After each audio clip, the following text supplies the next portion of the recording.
Assalamualaikum warahmatullahi wabarakatuh. Perkenalkan, saya Astrid Herrera. Saya Berkartika Sari. Saya Adi Citra. Saya Amelia Karin. Saya Bena Istia. Saya Adi Krisna Widiati. Kami dari kelompok PTL SMA Negeri 2 Palembang.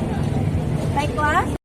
Pendidikan yang berpihak pada peserta didik dan memerdekakan peserta didik dalam pendidikan abad ke-21, pendidikan yang memerdekakan adalah pendidik yang menitik beratkan perubahan secara menyeluruh atau lahir dan batin berdasarkan kodrat alami setiap individu.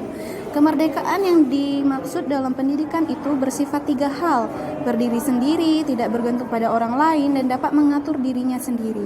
Pendidik yang memerdekakan mengolah rasa hati, ragah, dan karsa secara seimbang, sehingga dengan keseimbangan ini akan menghasilkan masyarakat yang penuh kebijaksanaan.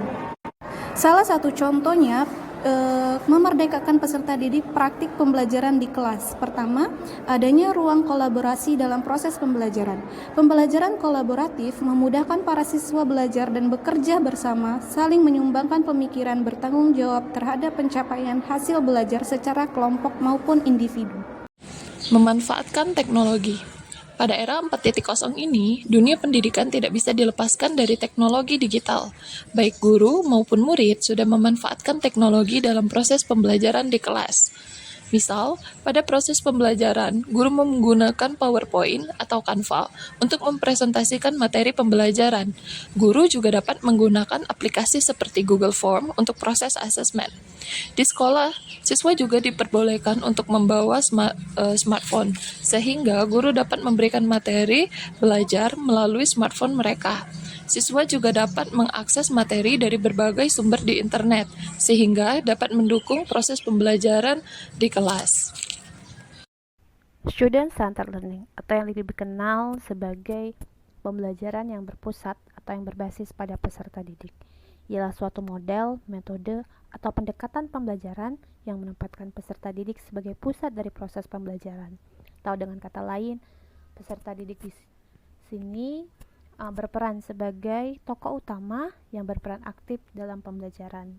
Sedangkan pengajar atau guru berperan sebagai fasilitator yang mengakomodir kebutuhan peserta didik dalam mengembangkan pengetahuan, keterampilan maupun pengalamannya dalam proses pembelajaran. Kebutuhan yang diakomodir oleh guru dalam hal ini ialah berdasarkan kesiapan belajar, minat belajar maupun gaya belajarnya. Berikut beberapa contoh atau situasi yang menggambarkan merdeka belajar bagi para peserta didik. Yang pertama, adanya kebebasan bagi peserta didik untuk mendapatkan pengetahuannya, bahwa selain dari buku, peserta didik juga dapat atau diberi kesempatan secara mandiri mencari sumber maupun materi pembelajarannya dari sumber-sumber lain, seperti perpustakaan, internet corner, maupun melalui gawai yang mereka miliki. Hal tersebut dilakukan agar para peserta didik menjadi sosok yang mandiri dalam memperoleh pengetahuannya. Lalu contoh yang kedua, kemerdekaan belajar bagi peserta didik ialah dalam bentuk kebebasan berbicara kepada para peserta didik.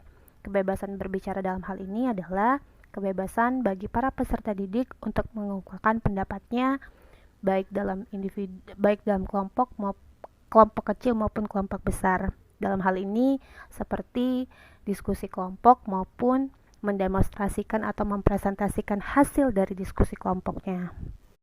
Hal ini merupakan cerminan bahwa peserta didik diberikan kebebasan untuk mengungkapkan pendapatnya, masukan, kritik maupun saran untuk menunjang pengetahuan dan keterampilannya, sehingga para peserta didik bebas untuk memberikan gagasan, ide maupun pendapatnya.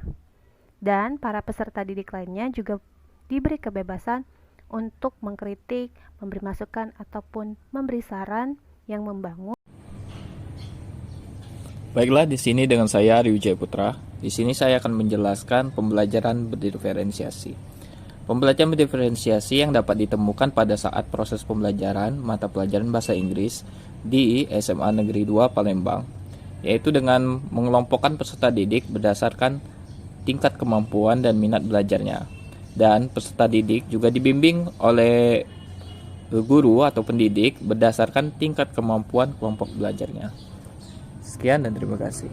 Selanjutnya, ada mata pelajaran proyek yang dalam pelaksanaannya memberikan kebebasan kepada peserta didik untuk berkarya dan berinovasi dalam menciptakan sesuatu, yang pada akhirnya akan dipamerkan dalam hari yang disebut Pekan Panen Raya.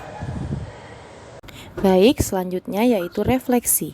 Guru memberikan sarana refleksi untuk siswa menilai pembelajaran dengan metode 3-2-1. 3 things I learned, 2 things I like, 1 thing I feel difficult. Refleksi ini memiliki tujuan agar siswa memiliki tempat dalam memberikan kritik dan saran sebagai acuan guru dalam mengoreksi pembelajaran dan memperbaiki cara mengajar mereka untuk pertemuan selanjutnya. Dengan adanya refleksi pada pembelajaran ini, kami merasa banyak sekali manfaat yang kami dapat sebagai guru, karena kita sebagai pendidik menjadi paham apa saja kesulitan siswa dalam mengikuti pembelajaran. Misalnya, ketidakpahaman siswa dalam mengartikan sebuah kalimat, ketidakcocokan siswa dalam berdiskusi kelompok, ataupun ketidakpercayaan diri mereka saat melakukan presentasi. Sekian penjelasan dari kelompok kami tentang gambaran apa saja yang ada di SMA Negeri 2 Palembang yang menggambarkan pendidikan yang memerdekakan. Terima kasih. Wassalamualaikum warahmatullahi wabarakatuh.